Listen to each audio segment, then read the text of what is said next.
Good morning, everyone. Good morning. Welcome to my YouTube channel. And this is Juliana White. Don't forget to subscribe on your YouTube, Juliana White. And also, good evening, Philippines. Magandang gabi sa kababayan natin, lalo na sa mga overseas Filipino workers sa iba't ibang sulok ng mundo. Magandang gabi sa inyo. Or magandang umaga sa mga Muslims. Assalamualaikum sa ating lahat. At saka dito sa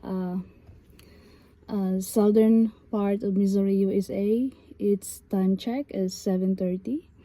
And today, it's the 4th of July. We celebrate the Independence Day here in United States of America.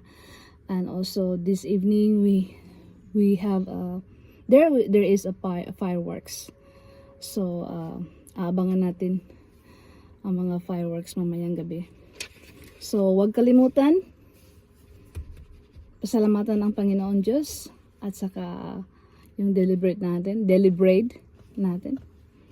nakadagdag sa ating kaalaman. At saka pasalamatan ang Panginoon sa lahat ng mga blessings na tanggap natin. At saka, I love coffee. Let's drink coffee. Coffee is life daw, so I tried. Lalo na sa kung work. So, laging every day in the morning, I drink yung coffee. Sarap kasi.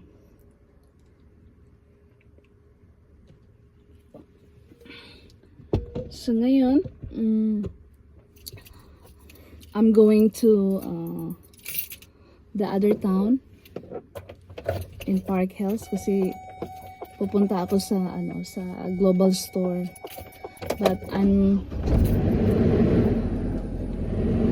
asking one of our Filipino friend to drive me over there kasi hindi talaga takot ako mag-drive sa big city kasi hindi sanay nung bata pa kami, we don't have car in the Philippines sa town namin kasi lalo na mahirap. Yung sasakyan namin noon is alam mo na yung kariton yung tinatawag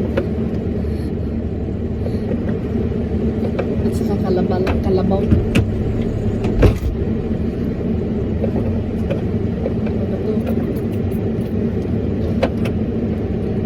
at saka bihira lang kami makasakay ng sasakyan kasi nga kung may libre, lalo na nag-aaral kami noon, dadaanan lang kami ng mga kakilala namin may sasakyan, pasakay kami. But this time, God provide for everything. Hindi mo akalain ngayon nagiging improve na. Praise the Lord sa lahat. Kasi siya talaga ang gumawa ng paraan para sa future natin. Grabe yung mga experience sa buhay ko, Hindi naman masyadong hindi naman sa madrama. It's grabe lang talaga yung ng Panginoon. Yung ng Panginoon sa akin.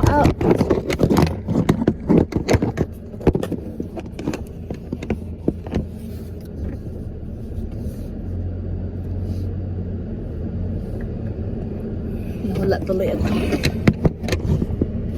Yan. Sorry.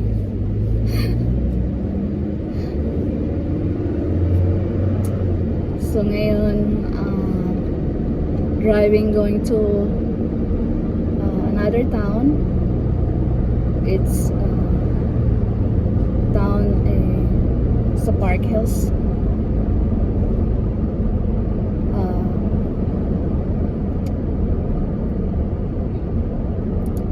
Saka so maraming flags na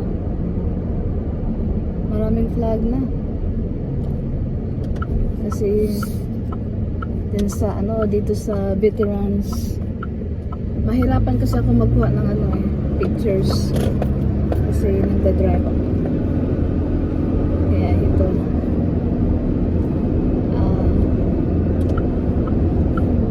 Sa mga nakalimutan ko, I'm sorry. Sa mga kalingap charity vlogger. Isa sa mga paborito kong vlogger sa Pilipinas na napakaganda.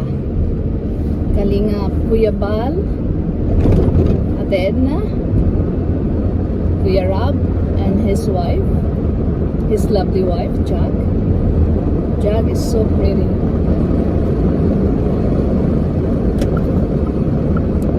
Magandang gabi sa inyong lahat at sa mga Kalingap team. No? Yun talaga ang lagi kong sinusubaybayan.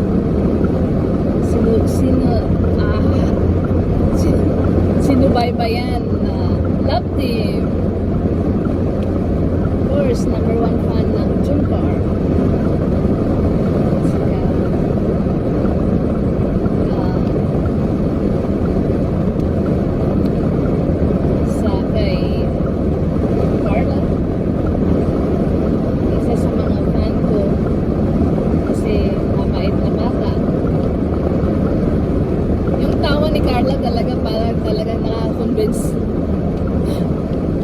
I watched the video, lagi siyang tumatawa pag yung time na tumawa siya. Para talaga si Jomar pa gawin daw ringtone. But anyway, may part 4 ng aking vlog, ng aking Kalingap, ng aking favorite vlog na vlogger na si Kalingap. Kalingap team, I mean. So my guest. Itong guest ko sa next episode is mamamangha kayo. Kasi where our topic is about the yung bang ugali ng dalagang Pilipina. Kasi bihira na ngayon ang yung ugali natin na Pilipina. Kasi generation ngayon, they are really na sa mga tawag dito sa mga high technology. Halos ngayon mga kabataan is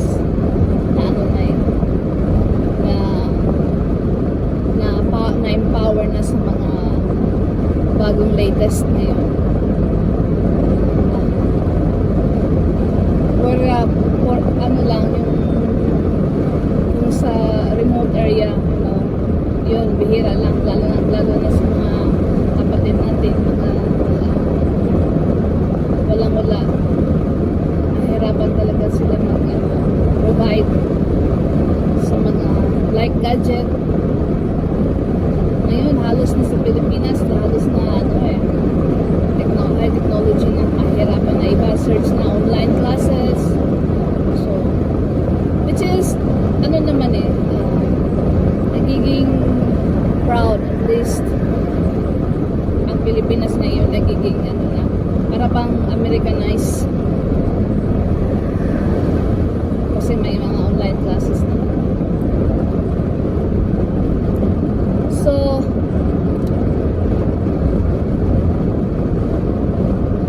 ano pa ba?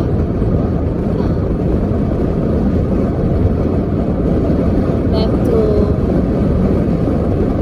to my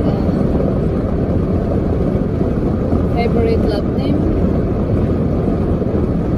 I've been waiting for their episode 46, pero wala pa eh. So ang ginawa ko, nagiging manood ng iba't ibang upload ni Kuya Ram.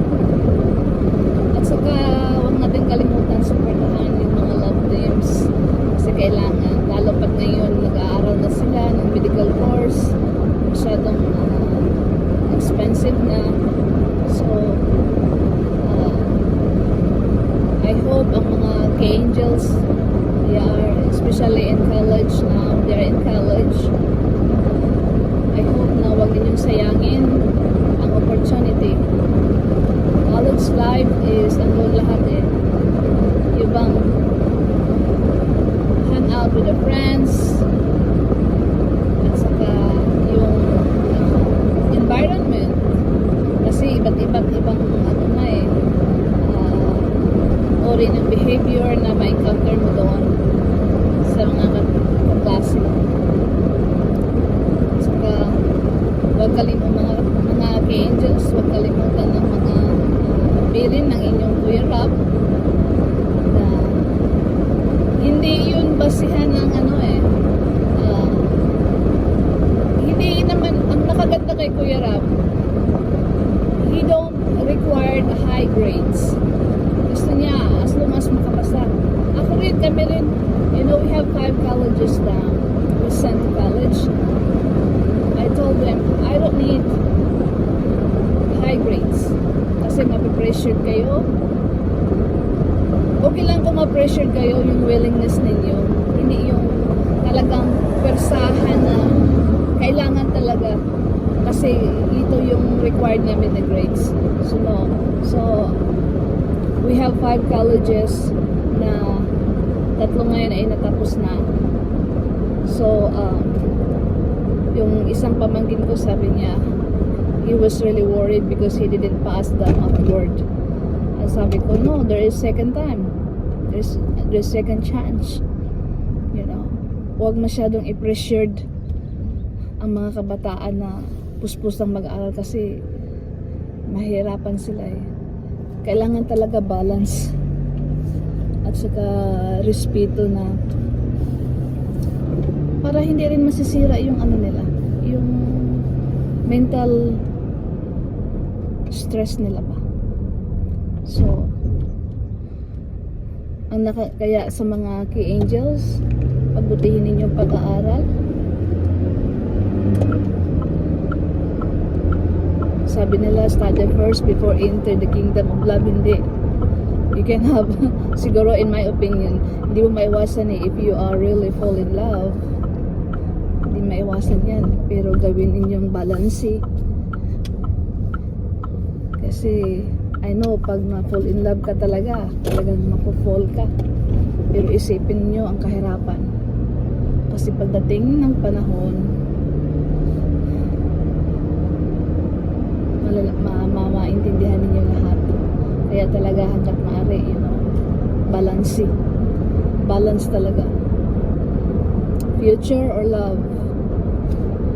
Okay lang kung mag-boyfriend siguro. It's normal, you know. Pero kailangan may balance kasi this is only a friendly advice. Mahirap kasi pag sa ganyang edad eh, naging ano na tawag nito, minsan kailangan mo ng gabay na mag-aral ng mabuti at saka isipin natin yung family natin naghintay at saka yung opportunity. Ang opportunity talaga andyan na yan. Ang ganda ng opportunity ninyo, bihira lang yung iba nangangarap sila. Sa inyo andun na yun opportunity. Be thankful the Lord talaga. Huwag na kalimutan ng Panginoon Diyos talaga. Kasi si Kuya Rob, it's an instrument na para ma-discovered kayo. So be thankful. At saka huwag sayangin ang opportunity. I know lahat ng, syempre, with friends, talagang hindi maiwasan hang out. So, balance rin yun. Kasi,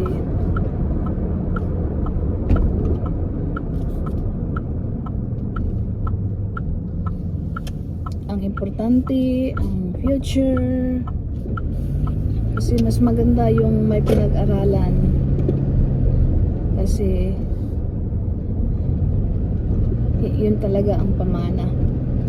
Yan, opportunity. It's a big opportunity ng pamana na binigay sa inyo ni Kuya Rab, is inyong education.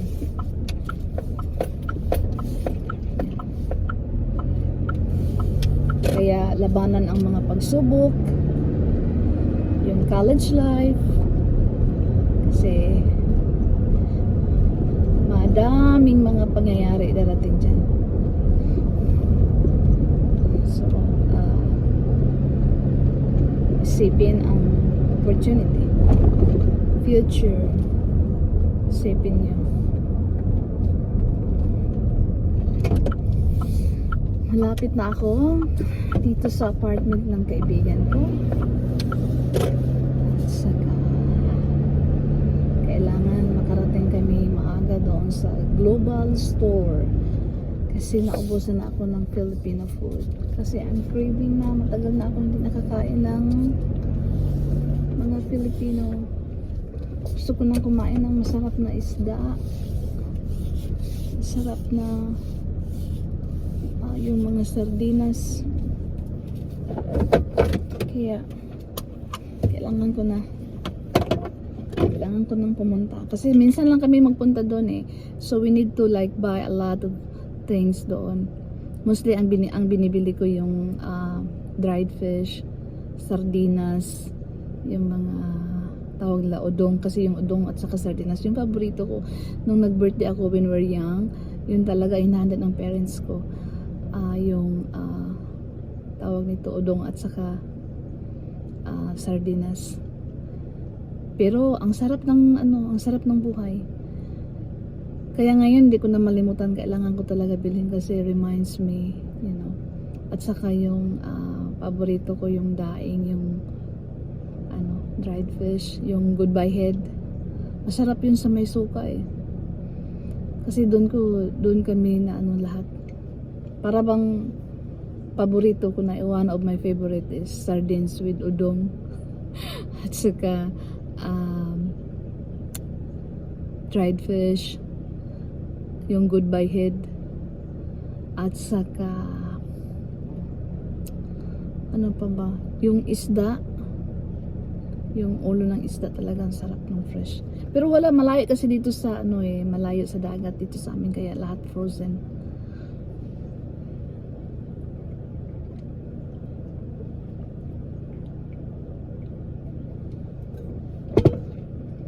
At saka gusto ko ng ano pa ba, noodles.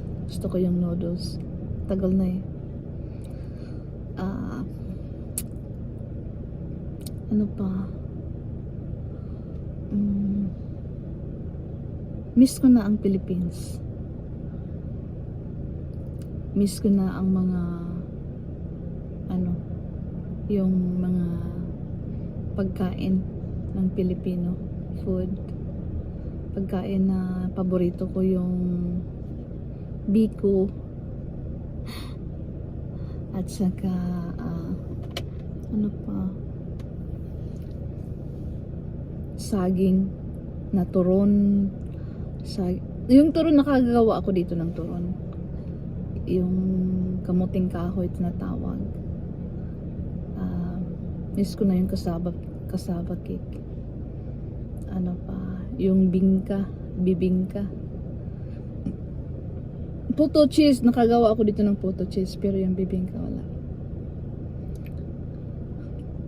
So anyway, back to my favorite vlogger. So next episode ko, as I said, I have a guest. Ito siya na guest, talagang mamamangha kayo. At saka nakaka-proud. At saka marami tayong matutunan dito na tawag nito yung culture, yung paano paano na disiplina ng magulang niya. Kasi hanggang ngayon marunong talaga siya yung Tagalog. Hindi niya talaga nakakalimutan kahit andito na siya sa Amerika. Basta ma-excite kayo at saka maka-proud kayo. At saka marami kayong matutunan na mga tawag nito, mabuti. At saka di na nga ako makapaghintay eh. Gusto ko na sana, kaso ngayon busy pa ako. So itong next episode ko, ano siya, candidate for cum laude. Hindi ko muna sasabihin yung edad kasi ano pa, surprise. Kasi mas maganda na siya yung ma-introduce sa sarili niya. At saka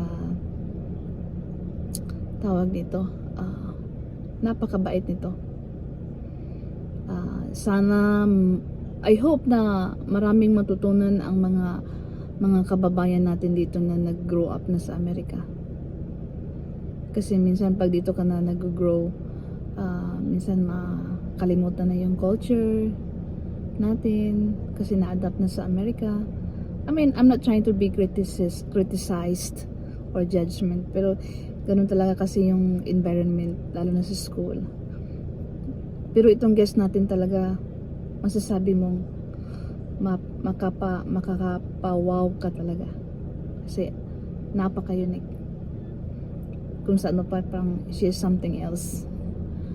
Pero in a good way, ha. Napakatalino nito. Sobra.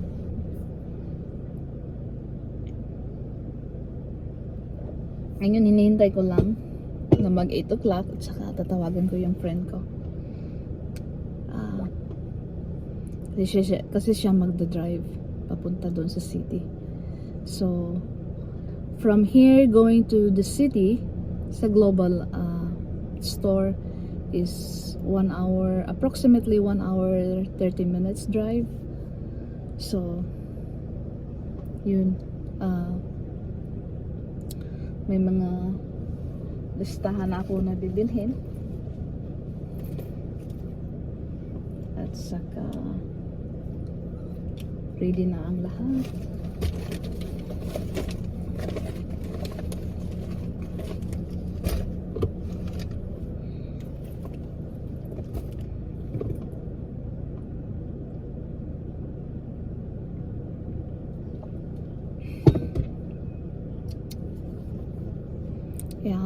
Uulitin ko sa pamilya ni Kuya Val, Ate Edna, his wife, and the only son, Kuya Rob, and his wife. As I said, I don't know you, but I'm really a big fan of you all sa ginawa ninyong charity sa ating mga kababayan sa Pilipinas. Sa mga lahat, sa whole team ng Kalingap, magandang naitulong, malaking inspirasyon sa mga kababayan natin. Ito ay parang reminders na may mga reminders na yung mag-contribute tayo kahit kunti. I'm not trying to collect or soliciting money. I'm trying to advertising the Kalingap because they are really the unique. As I said, all the bloggers that I watch, the Kalingap charity blogger is the number one that it's different from other bloggers. Kasi makikita mo talaga yung ibang vlogger, napakaganda. They going outside the country, ibang with very nice places. I know that they discovered it. I know they have money, we can't tell them what to do. I'm just praises the Kalingap Rap charity kasi maganda talaga yung ano nila. Maganda yung mission and vision nila sa ating mahihirap na dapat talaga tulungan. Sana sa mga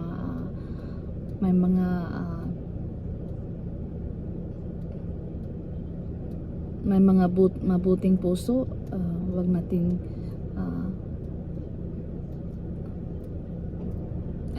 tawag nito, suportahan ang Kalingap vlogger. I advertising the Kalingap vlogger to all the viewers or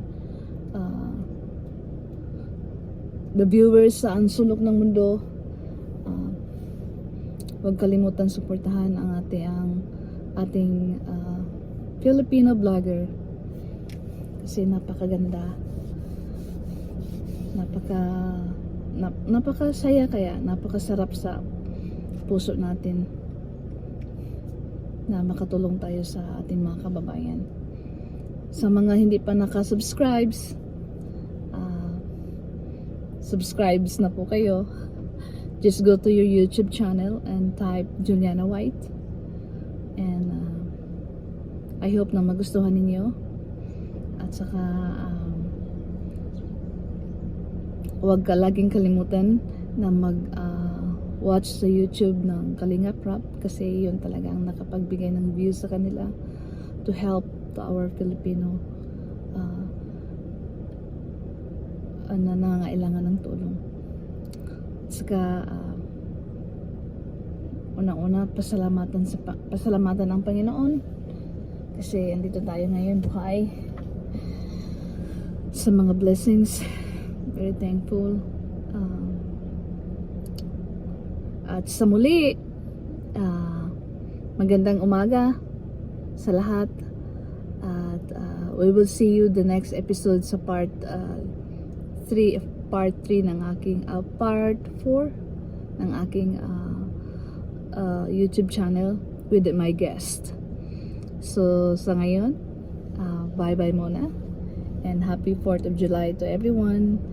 Once again, magandang gabi Pilipinas, maayong gabi sa tanan, and God bless us all. Don't forget to subscribe. Bye bye.